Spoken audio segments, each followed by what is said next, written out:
Hello everyone, it's Sina here with Art Social Gallery, and I'm extremely excited because today I get the opportunity to meet with Lea Ellermeier, an amazing local artist right here in the DFW. Lea, welcome.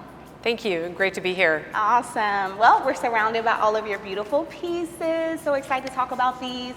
And the first question I really want to jump into is tell me a little bit about your background and kind of how you ventured into art and becoming an artist. Sure. Well, mine's probably a little bit unconventional because art is not my full-time job. I actually am the CEO of a dental technology company. Ooh, impressive. I've been an entrepreneur and a CEO for 25 years. And I started doing art about 6 years ago. Okay. I needed another way to express creativity. You know, my job is very creative in a lot of ways. You don't really think of that maybe necessarily as a CEO or as an entrepreneur, but you're bringing that creative energy to your business. I started making small pieces. I found that I really enjoyed that process. I love color. I've always liked color. I've always been drawn to folk art. I collect a lot of folk art from all over the world. In fact, one of the great things about my job is I get to travel all over the world. And wherever I am, I tend to purchase folk art. I have a whole collection at my house.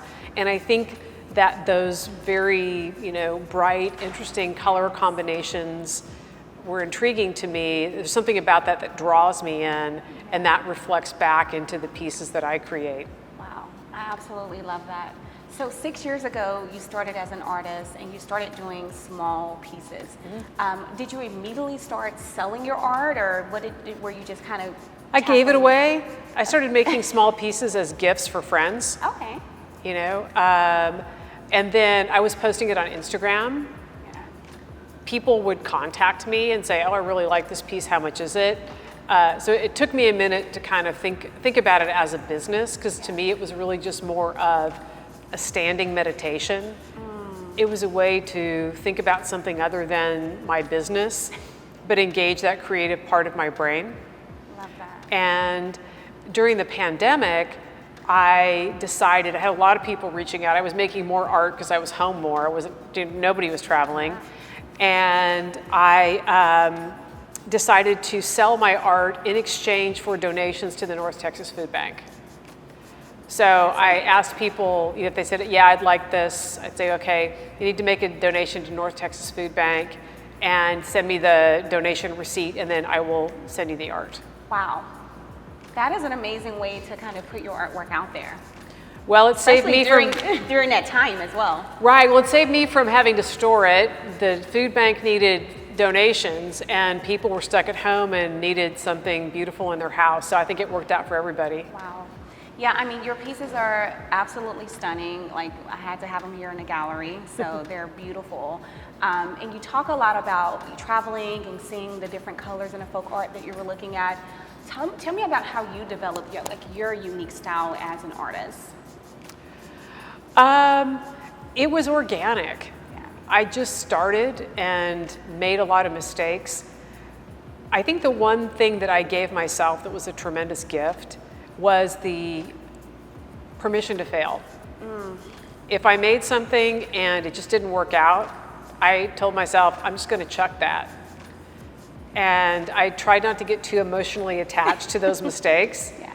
I think we've all, as artists, been in that place where we overworked something. There was a stopping point when we really liked it, but we kept going, and then it turned into something that we didn't like anymore. So going through that process and really getting to a point for myself where I could make something that I liked. And that was the other thing. I think I always looked at it as something that I was making for myself. That's a good way to look at it. And if I liked it, then maybe somebody else would like it. I never really looked at things from the perspective of a commercial standpoint, other than I know that there are certain types of art that sell better than other types. Yeah. I know what kind of art I like to make. So if I can stay inside those boundaries, like, okay, this is something that I think somebody else would like, but it's really about whether I like it. Yeah, I love that. That's a good way to look at it. It kind of makes it a little bit easier on you as well. I think so. So you have this unique style. All of your artwork, like I can't think of any piece that doesn't have like a dominant color in it. And I think that's like something that makes you stand out is the brightness of your pieces that just kind of bring that joy. Walk me through like your creative process. When you just have a blank canvas, do you already know what you're going to create, kind of the style you're going to go for? Walk me through that process from start to finish. It really depends on my mood. Okay. For instance, these types of paintings, I call this my graphic style. This is many, many layers, and one of these will take me 25 to 30 hours to make. Okay, wow. Because there are so many layers and different patterns in it.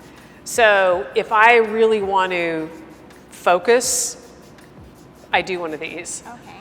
Love is the answer. Love is That's the a answer. Beautiful message. If I am just kind of wanting to put some paint on the canvas and see where it goes, Yeah. I'll do something a little more like this. Okay. This, not that this isn't intentional, because I always start with a color palette in mind Yeah. and a sense of where I want to go, but sometimes I don't know exactly where it's going to end up. And again, giving myself that permission. These two large pieces, these I had a very strong sense of color that I wanted to use. And again, this one was very much an experiment. I layered a lot of different color tints on top of each other to see what types of effects I could get on the depth. So gorgeous. I really love orange. It's my favorite color. Orange, okay, I see a little bit of orange there. Orange is, you will very rarely see anything that I do that doesn't have at least a spot of orange in it somewhere. You're right, I see even on this piece the little bit of orange there in the lower corner there. Okay, you popping in some orange. Orange is the here. happy power color. Yeah, okay. And it's warm, and orange reminds me of sunshine. It's, yeah, that's, orange is sunshine for me. So I generally don't do dark colors. You won't see a lot of black, although I've done some black and white pieces. I tend to not go there just because that's not a color that I like working with necessarily. I do love blue with orange, right? So if I'm going to do some orange, there's always going to be some blue in there to offset it. So, but every piece really is an experiment. Yeah, I love that. And then we talk a little bit about the color aspect, you know, the joy, you incorporating your favorite color in almost every piece. I think that's important. And so now I look at it and it's like you're an artist, right? You started 6 years ago, you said. When did you say, like, I'm gonna make this? Because of course you have your other business, you're an entrepreneur, you've been in business for a while. When did you say, like, I'm gonna be consistent with selling my art? Because when I look at your website, for instance, everything is laid out very professionally. So did you have a plan to say, this is the year where I'm gonna take it serious and start selling my art on a consistent basis? And you decided in your head, like, I'm an artist at this point. Can you tell me how that kind of started for you? The first time I sold a big piece, I was shocked. Really? You know, like someone had paid several $1,000s for something that I made. That just, it's like, wow, that's kind of cool. Yeah. 3 years ago, I started thinking, okay, could this be actually a business? Because the other thing is I know a lot about business. I know how to set up businesses, I know how to market businesses, but I also have other responsibilities. Yeah. So I thought, okay, how can I do this in a way where it continues to be something that's complementary to what my profession is? Because to me, it's not fun when I feel pressure to make art. Like, oh, there's a show coming up, I need to make 4 pieces. I've gone through that a couple of times when I overcommitted and then I didn't have enough, and then I'm staying up till 2 in the morning to try to, you know, create things for a show. And I kind of want to stay away from that. I want it to continue to be a joyful exercise and that standing meditation where I'm creating. And what that probably means for me is I'm never going to have excessive amounts of inventory. Yeah. And the pieces that I do have are going to be very intentional and not hurried. Yeah, yeah. I want to make sure that I'm putting everything that I want to into a piece to put my name on it, because that's my brand. Yeah. So when you talk about like my website, well, one benefit of having run numbers of businesses is I do know people who build great websites. Yeah, okay. You know, I have people that I can work with to help with things on Instagram, and because I know the importance of that consistent brand, that messaging. And yeah, I do every now and then commissions. I'm actually doing one right now.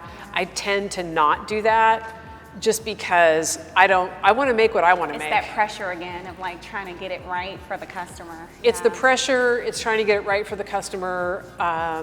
In this particular case, it was someone that I felt like I could make the thing that she was really looking for. But I tend not to go there if I don't have to, just because my primary business is my primary business. Yeah, I get that, absolutely. And I think that benefits you. It's like you're already in business, you know how to run a business, but then you're an artist as well, and then you can it's easy to piece that business aspect to your art as well. And that's another thing I want to kind of touch on that I have touched on before, just from your perspective, right? Because we have a lot of artists that are independent artists, and this is all that they do. Yeah. What is your take on that? Because I know it creates that sense of pressure where you're so focused on that sale. I always say, don't quit your full-time job just yet, right? You know, have the money flowing in so you're not putting pressure on your creativity. What are your thoughts around that? Or what advice could you give any of the artists that's thinking about even jumping into that lane full-time? Sure. Did you ever read the book Big Magic? I have not. I highly recommend it. I wanted my art to be my art and not my sustenance. And I know that that's a unique position that I'm very fortunate to be in. Because I wanted my art to be something that's separate from that. And I think it's very hard if you put your everything into that art. Like, okay, this has to pay my bills, and I've got to sell. I've got to create. At least for me, that changes the dynamic. Yeah, of when you're creating, Of when and how you're creating. And I've had situations where I've made a piece that was really great. Somebody wanted to buy it, and then somebody came back to me and said, "Hey, could you make another one like that?" And I really can't make another one like that because that piece was representative of that time and that feeling and that place. And if I try to go recreate that, it's not going to have the same energy. It's not going to have the same movement. It won't have the same, it won't evoke the same feelings. Right? And I think when you're talking particularly about abstract art, it's about the feeling that it evokes. 100%. You walk up to a piece or something about it that draws you in. Some art draws you in, other art doesn't draw you in. What is it? It's about, I think, the emotion that went into creating that piece that's resonating with you. Yeah, I agree. I think when collectors come in or viewers come in, a lot of people, I always pay attention to what piece they're going to gravitate towards. Like, that is the most important piece. I think even when you're searching for art or you're looking to buy art, is that piece that kind of draws you in, and it's that emotion that was tied to that piece when the artist was creating it. So that's why I love abstract so much. So it's absolutely amazing. So tell me about, how do you see yourself evolving as an artist, right? I mean, you have other successes in your life and different businesses in that business mindset. How do you see yourself evolving as an artist? Do you have any goals aligned for the next coming months or next coming years for where you would like your art to be? This year I painted the largest painting I've ever painted, which was 72 by 90. Whoa. And I would like to paint something even larger. Really? Okay. So as I've graduated as an artist, at least the way that I think about it, it's been by size, right? Because you can, and as an artist, you know this too, painting small versus painting big, it's different. It is. Painting a medium size versus something really large, the way you're managing that space, it's just a different challenge. So what I hope to do, I don't want to get stuck in a look. Right? I want every one of my pieces to be a little bit surprising. I mean, I think if you look in the gallery, each one of these is different, But I think you can connect the energy on these pieces Yeah. back to me, even if my name's not on them. I did a show not very long ago in south of Dallas, and a girl came up to me and she said, I could tell every one of the pieces that was yours without looking at the name. I love that. No, I agree with that. And it's funny you say that because I had someone come in here a while ago. They looked at this piece. It was actually on that wall. And I was like, what is your favorite piece? And they pointed to this one. And throughout the gallery, even the pieces that were in the back, she walked to the back, and then the other few pieces that she liked were your pieces as well.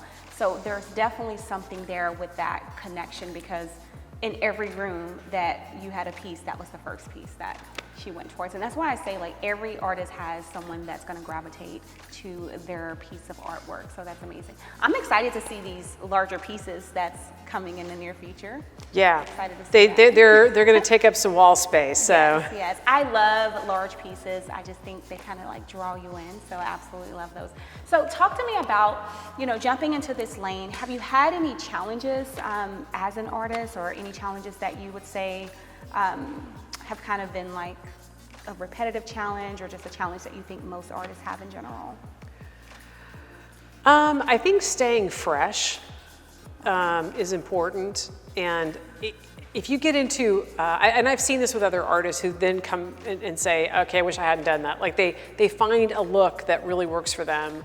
And people tell you, hey, you have to have a brand, and if it looks like this, then that's your brand. And they have to keep doing it, and they get tired of it. Yeah. But it's commercially viable. People want it. There's demand for it. So they're kind of stuck in that. And I think that might be one advantage that that I have, in that I don't have to live off my art proceeds, that I can do whatever I want. Yeah, I love that. And I can experiment, I can try new things, I can get bigger, I can get smaller. I can make a piece that I hate and throw it away. I mean, I'm not pointing to this one because I hate it and I want to throw it away. I actually really like this piece. But I've had that, right? Where I've made something, I'm like, that's just not working. Yeah. And I don't have to worry about selling it. Yeah. You're able to invest back into what you enjoy and what kind of brings you peace. And from the business perspective, the other thing that I do is I scan all of my art at high resolution. I take it to a fine art reproduction house. So I have large format scans of everything. Because to me, it's intellectual property.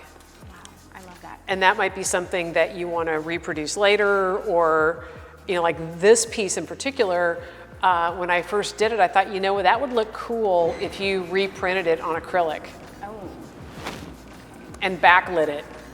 yeah. I haven't done it yet, but I wanted to have the scan so that I could. How do you produce? I love this high, gloss. Is that a resin? I use a high gloss medium. Oh, okay. Wow, Yeah. that is good. And how hard is it to kind of blend it and make sure it's, because this is a large canvas, Yeah. spreading that all around. Because as an abstract artist, when I try to do high gloss mediums, they don't always work out for me. So I know that can kind of be a It challenge. takes some practice to get the technique. Yeah. So would you recommend someone that's trying to jump into that lane to start with a smaller canvas? I would start smaller. Smaller? Okay. Because at least from, again, and I'm not an art teacher, Yeah. but from my own perspective, understanding how colors are working together in a smaller environment made it easier to graduate into larger pieces. Yeah, absolutely. Absolutely love that. Yeah, I love your collection. Anything else you want to tell us about, maybe this piece behind you? That's one of my favorites as well. This one? Yeah. How did that, what was the time frame? How long does it take you to create something this large? And then even including that beautiful frame that's around it. So this was the first large piece I did. Really? Yeah, I'm gonna turn, is it okay if I turn Well, this we're way? lucky to have it here at Art Social Gallery. Yeah, this is the very first, and I'm kind of emotionally attached to this one, I will admit. I do like it a lot. I was thinking about that pink Yeah. and this blue, and how could I create something large that wasn't too stark, but pulled those colors together in a way that made sense. Love that. And so I experimented on this. This was very much an experimental piece. I was happy at the way that it turned out. Yeah. No, it's gorgeous. The blends, and even being bold enough to have that white in there and blend all the colors with that tap of gold, and you got your orange down there. It's absolutely beautiful. Thank you. Yeah, I'm proud of this one, and I do like that it tends to draw people in. Yeah, it does. It's beautiful. Because it's bold. And that's the other thing, you know, you go into some people's houses and you see a lot of neutral colors. Yeah. And I think that's great, you know, neutral colors for your furnishings. And although I do have an orange sofa, I'm going to admit that. Orange. Oh, that is your favorite color then. Orange is my favorite color. I have an orange sofa. My house is very, very colorful, but not in a weird way. Yeah. But bringing in colorful art to go with your more neutral interior, I think makes space very interesting. Yeah. It gives you a focal point, right? Because if you look at a house, and I'm always looking on Zillow at different things people post. When I see a house where everything is neutral, you know, the rugs are neutral, the art is neutral, that doesn't appeal to me. Yeah, you're thinking that needs a pop of color. I'm thinking somebody needs to put a big, colorful piece on that wall, and it would transform that room. Yeah. It's going to bring all this happy energy into it. Yeah. You know, it's going to give you a place for your eye to land when you walk in that room. Yeah. It's going to greet you, you know? And that's what I think is so amazing about original art is when you have the opportunity to invest in some original art for yourself, I don't know, the very first piece of real art I bought after I sold my first company. Before that, I couldn't really afford original art. I could, you know, afford prints. And I still have it hanging in my house today. I bought it at a gallery in Vancouver. And I loved it. And every time I looked at it, it made me feel good because it represented a time and a place in my life. It was also a painting of Paris, which is one of my favorite spots. But I love that piece. And I think if you find art that you connect with and you bring it into your home, it's something that, it's not just an investment, you know, financially, it's an investment in your own happiness. And that was a question I was going to ask you, like, for art collectors, any message you have for art collectors, like, how important is it to invest in an original piece of artwork?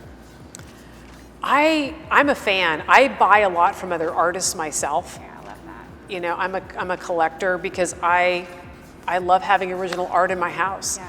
And there are things when I connect with it, I go back. Generally, I'm not going to walk in and say, okay, I want to buy that. Yeah. Right? I'm going to come, I'm going to look at it.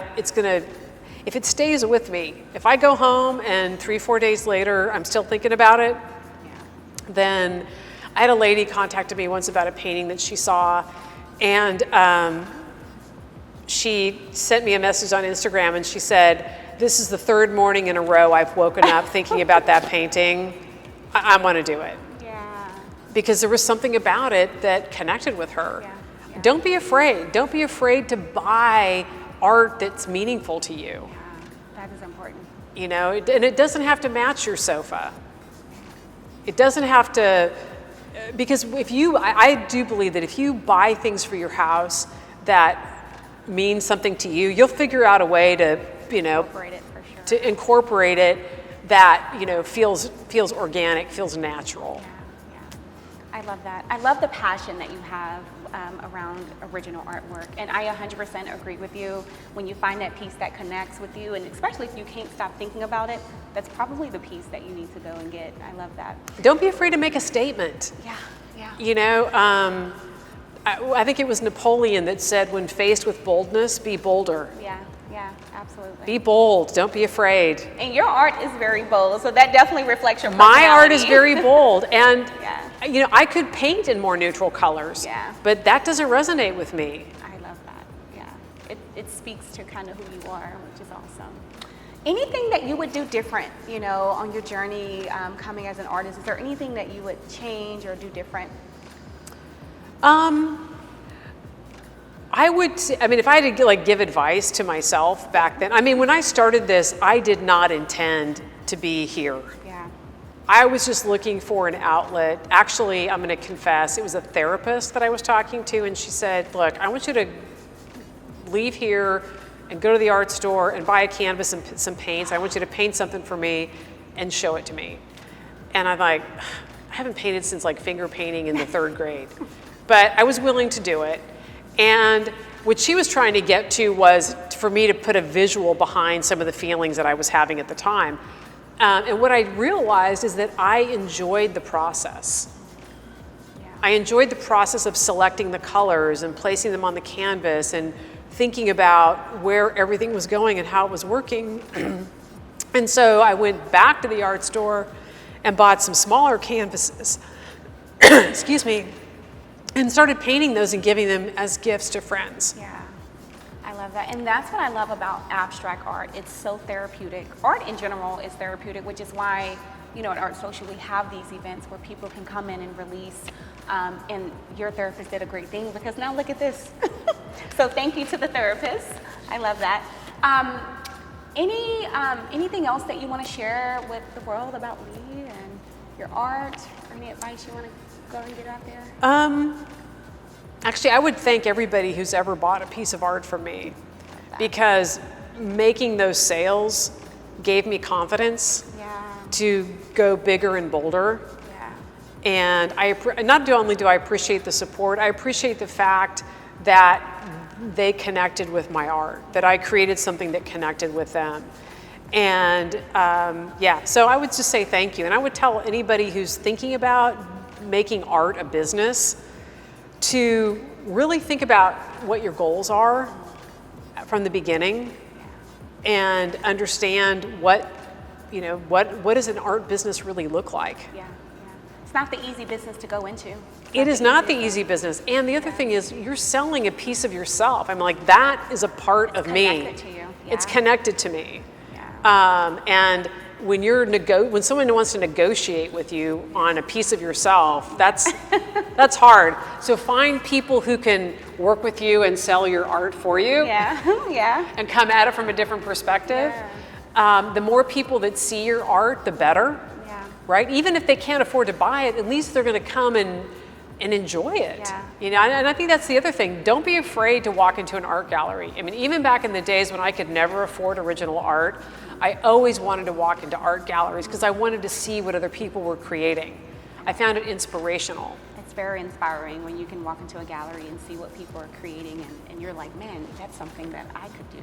Yeah, or you also will be surprised. I mean, sometimes you'll find pieces that actually are in your price range. Yeah. Or you'll find prints, or you'll find smaller pieces, or, you know, I've collected folk art from all over the world. I absolutely love it.